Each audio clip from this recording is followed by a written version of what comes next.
ରୋଷେଇ ଘରେ ଗୋଟିଏ ଢାଳ ପାଣି ରଖିବା ଦ୍ୱାରା ମଣିଷ ଏତେ ଜଲ୍ଦି କରୋଡ଼ପତି କିପରି ହୋଇଯାଆନ୍ତି? ଜୟ ଜଗନ୍ନାଥ ଦର୍ଶକ ବନ୍ଧୁ, ଆପଣ ସମସ୍ତଙ୍କୁ ମୋ ଚ୍ୟାନେଲକୁ ପୁଣି ଥରେ ସ୍ୱାଗତ କରୁଛି। ଦର୍ଶକ ବନ୍ଧୁ, ରୋଷେଇ ଘରର ଏହି ଗୋଟିଏ ଢାଳ ଜଳ ଆପଣଙ୍କର ସବୁ ସମସ୍ୟାର ସମାଧାନ।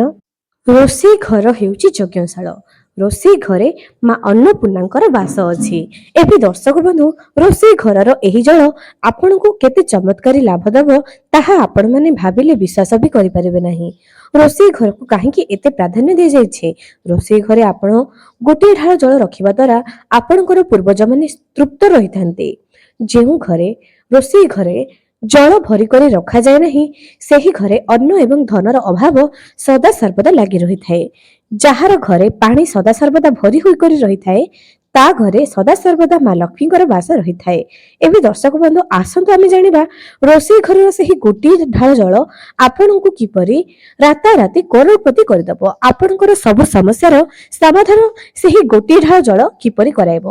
ତା ଆଗରୁ ମୋର ପ୍ରିୟ ଦର୍ଶକ ବନ୍ଧୁ, ମୁଁ ଆପଣମାନଙ୍କୁ ଅନୁରୋଧ କରୁଛି ଯେ ଯଦି ଏପର୍ଯ୍ୟନ୍ତ ଚ୍ୟାନେଲକୁ ସବସ୍କ୍ରାଇବ କରିନାହାନ୍ତି, ନିହାତି ସବସ୍କ୍ରାଇବ କରନ୍ତୁ। ପାଖରେ ଥିବା ବେଲ୍ ଆଇକନକୁ ପ୍ରେସ୍ କରି ଭିଡ଼ିଓକୁ ଗୋଟେ ଲାଇକ୍ ଟେ କରିଦିଅନ୍ତୁ ଏବଂ କମେଣ୍ଟ ସେକ୍ସନରେ ଜୟ ମା ଲକ୍ଷ୍ମୀ ନିହାତି ଲେଖନ୍ତୁ। ପ୍ରତ୍ୟେକ ମଣିଷ ଚାହିଁଥାନ୍ତି ଯେ ମା ଲକ୍ଷ୍ମୀଙ୍କର ଆଶୀର୍ବାଦ ପାଇବା ପାଇଁ, ତେଣୁ ସେମାନେ ସଦା ସର୍ବଦା ତତ୍ପର ରହିଥାନ୍ତି ଯେ କିପରି ମା ଲକ୍ଷ୍ମୀ ତାଙ୍କ ଉପରେ ପ୍ରସନ୍ନ ହେବେ। ମା ଲକ୍ଷ୍ମୀଙ୍କର ବିଶେଷ କୃପା ସେ ପାଇବା ପାଇଁ ସଦା ସର୍ବଦା ପ୍ରୟାସ କରିଥାନ୍ତି ଏବଂ ମା ଲକ୍ଷ୍ମୀଙ୍କର କୃପା ପାଇବା ପରେ ସେମାନେ ତାଙ୍କର ପ୍ରତ୍ୟେକ ସ୍ୱପ୍ନ ପୂରଣ ହୋଇଥାଏ। ଏବେ ଦର୍ଶକ ବନ୍ଧୁ, ଚାଲନ୍ତୁ ମୁଁ ଆପଣଙ୍କୁ କିଛି କଥା କହୁଛି ଯେ ଆପଣ ରୋଷେଇ ଘରେ କେଉଁ କେଉଁ ଭୁଲ କରୁଛନ୍ତି। ଆପଣ ରୋଷେଇ ଘରକୁ ଯଦି ଅସନା କରି ରଖିବେ, ଅଳିଆ ଆବର୍ଜନା ଯଦି ଏକାଠି କରି ରଖିବେ, ସେଠି ମା ଲକ୍ଷ୍ମୀ କେବେ ବି ପ୍ରବେଶ କରିବେ ନାହିଁ। ସଦା ସର୍ବଦା ରୋଷେଇ ଘରକୁ ସଫା ସୁତୁରା ସଜାଡ଼ି କରି ରଖିବେ। ରୋଷେଇ ଘର ଯେତେ ସଦା ସର୍ବଦା ସଫା ସୁତୁରା ରହିବ, ସେହି ଘରେ ମା ଲକ୍ଷ୍ମୀ ସଦା ସର୍ବଦା ବିରାଜମାନ କରିବେ। ମା ଅନ୍ନପୂର୍ଣ୍ଣାଙ୍କର ଆଶୀର୍ବାଦ ସଦା ସର୍ବଦା ରହିବ। ଯେଉଁ ରୋଷେଇ ଘରେ ଆମିଷ ଭୋଜନ କରାଯାଏ ନାହିଁ, ସେହି ରୋଷେଇ ଘରେ ମା ଅନ୍ନପୂର୍ଣ୍ଣାଙ୍କର ଗୋଟିଏ ଫଟୋ ନିହାତି ରହିବା ଦରକାର।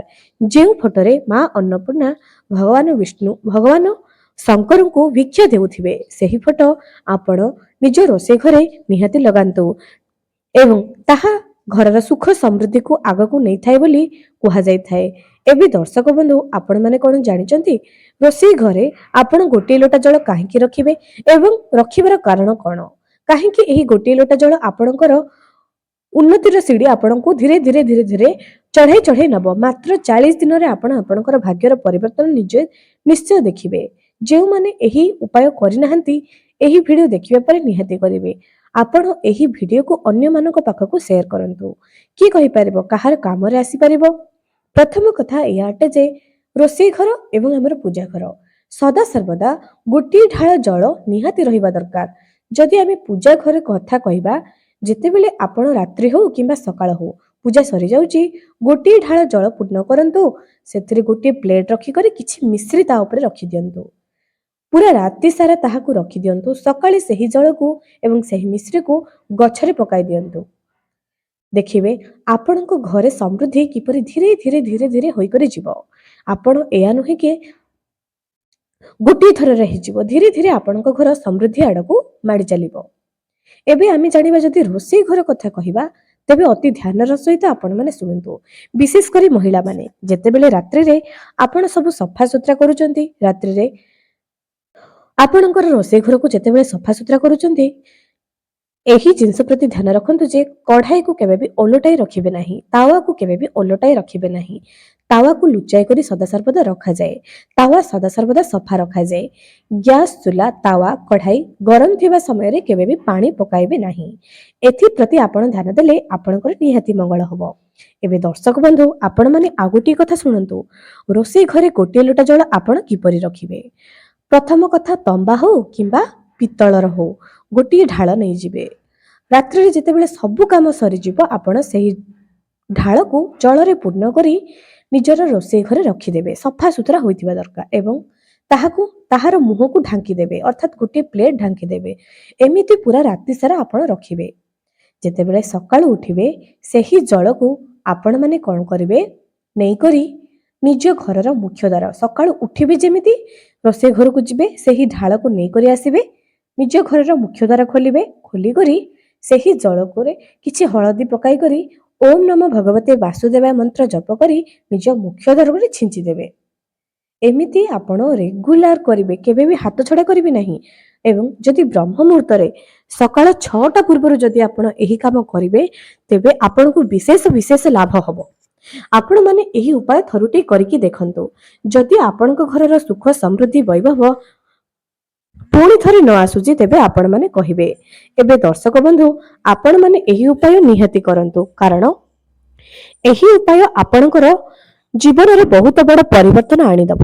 ତେଣୁ ଆପଣମାନଙ୍କୁ ଏହି ଉପାୟ କରିବା ଦ୍ୱାରା ଆପଣଙ୍କର ସୌଭାଗ୍ୟ ପୁଣି ଥରେ ଆପଣଙ୍କ ଘରକୁ ଫେରି ଆସିବ। ଏବେ ଆଉ ଗୋଟିଏ କଥା ଆପଣଙ୍କୁ କହୁଛି, କାନ ଖୋଲି କରି ଶୁଣି ରଖନ୍ତୁ। ଏହି ଉପାୟ ଯିଏ ବି କରିଛି କରଜରୁ ମୁକ୍ତ ହୋଇଛି ଏବଂ ଧନ ଜୀବନରେ ଉନ୍ନତି ହୋଇଛି। ଯେମିତିକି କହିବାକୁ ଗଲେ ଆପଣମାନେ ଯେତେବେଳେ ରୋଷେଇ ଘରର କାମ ଆପଣମାନେ ସାରିଦେଲେ, ଗୋଟିଏ ଲୋଟା ଜଳ ରଖିଦେଲେ ମଙ୍ଗଳବାର ଏବଂ ଶନିବାର। ଦର୍ଶକ ବନ୍ଧୁ, ପ୍ରତ୍ୟେକ ଦିନ ରାତ୍ରି ସମୟରେ ଯେତେବେଳେ ଆପଣ ଆପଣଙ୍କର ରୋଷେଇ ଘରକୁ ସଫା କରୁଛନ୍ତି, ଘରର ମହିଳାମାନେ ଏହି କଥାକୁ ବିଶେଷ ଧ୍ୟାନ ଦିଅନ୍ତୁ। ଆପଣମାନେ କ'ଣ କରିବେ ନା, ଗୋଟାଏ ଘିଅର ଧୂପରେ 2ଟି ଲବଙ୍ଗ ଏବଂ ଗୋଟାଏ କର୍ପୂର ପ୍ରତ୍ୟେକ ମଙ୍ଗଳବାର ଏବଂ ଶନିବାର ଦିନ ରାତ୍ରି ସମୟରେ ଏହାକୁ ନିଜ ଘରେ ଜାଳିବା ପ୍ରାରମ୍ଭ କରିଦିଅନ୍ତୁ। ରୋଷେଇ ଘରେ ଏହି ସମୟରେ ନିଜର ଗ୍ୟାସକୁ ଭଲ ଭାବରେ ବନ୍ଦ କରିଦେବେ। ଏଥିପ୍ରତି ଟିକେ ଧ୍ୟାନ ଦେବେ ଏବଂ ଯେତେବେଳେ ଆପଣ ଏହାକୁ ଜାଳିବେ ଅନ୍ନପୂର୍ଣ୍ଣାଙ୍କୁ ସ୍ମରଣ କରିବେ ଯେ ଆପଣଙ୍କ ଘରେ ଅଭାବ ଅନଟନ ଦୂର କରିବା ପାଇଁ। ଏମିତି କଲେ ଘରର ସମୃଦ୍ଧି ପୁଣି ଥରେ ଫେରି ଆସିଥାଏ। ଘରର ସମୃଦ୍ଧି ଧୀରେ ଧୀରେ ଆଗକୁ ବଢିଥାଏ। ପ୍ରତ୍ୟେକ ମଙ୍ଗଳବାର ଏବଂ ଶନିବାର ଦିନ ଏହି ଉପାୟ କରିବେ। ଏବଂ ଯଦି ଆପଣମାନେ ରୂପାର କୌଣସି ଛୋଟିଆ କିଛି ବାଉଲ ଅଛି କିମ୍ବା ଦୀପ ଅଛି, ଆପଣଙ୍କର ସେତିକି ସାମର୍ଥ୍ୟ ଅଛି ଯେ ରୂପାର ଆପଣ କରିପାରିବେ। ଯଦି ଆପଣଙ୍କ ରୋଷେଇ ଘରେ ଆମିଷ ଭୋଜନ କରୁନାହାନ୍ତି, ତେବେ ରୂପାର ପାତ୍ରରେ ଆପଣମାନେ ଦୀପଟିଏ ଜାଳନ୍ତୁ। ଏହା 100 ଗୁଣ ଚମତ୍କାର ଫଳ ଆପଣମାନେ ପ୍ରାପ୍ତ କରିପାରିବେ। ମନେ ରଖନ୍ତୁ, ଯଦି ନିଜ ରୋଷେଇ ଘରେ ଆପଣ ଆମିଷ ନ କରୁଥିବେ ତାହେଲେ ରୂପାରେ କରିବେ। ଯଦି କରୁଥିବେ କେବଳ ମାଟିର ଦୀପରେ ଆପଣମାନେ ଏହି ଉପାୟ କରିପାରିବେ। ଏହାକୁ ଦେଖନ୍ତୁ, ଦେଖିବେ କେଉଁ ନା କେଉଁ ଆଡୁ ଆପଣଙ୍କ ଘରକୁ ଅର୍ଥ ଆଗମନ ହେବ, ଅର୍ଥର ଅଭାବ ଦୂର ହେବ। ଧୀରେ ଧୀରେ ଆପଣଙ୍କ ଘର ସମୃଦ୍ଧିରେ ପରିପୂର୍ଣ୍ଣ ହୋଇଯିବ। ତେଣୁ ଆପଣମାନେ ଏହି ଉପାୟ ନିହାତି କରନ୍ତୁ। ଏବେ ଦର୍ଶକ ବନ୍ଧୁ, ମା ଲକ୍ଷ୍ମୀଙ୍କର କୃପା ଆପଣଙ୍କ ଉପରେ ସଦା ସର୍ବଦା ବର୍ଷୁ ବୋଲି ଆପଣମାନେ ଯଦି ଚାହୁଁଛନ୍ତି, ରାତ୍ରି ସମୟରେ ଗୋଟିଏ ଢାଳ ପାଣି ଆପଣଙ୍କ ରୋଷେଇ ଘରେ ତ ଆପଣମାନେ ନିହାତି ରଖନ୍ତୁ। ଦେଖିବେ ଘରର ସୁଖ ସମୃଦ୍ଧି କିପରି ଧୀରେ ଧୀରେ ଆପଣଙ୍କ ଘରକୁ ପୁଣି ଥରେ ଫେରି ଆସୁଛି।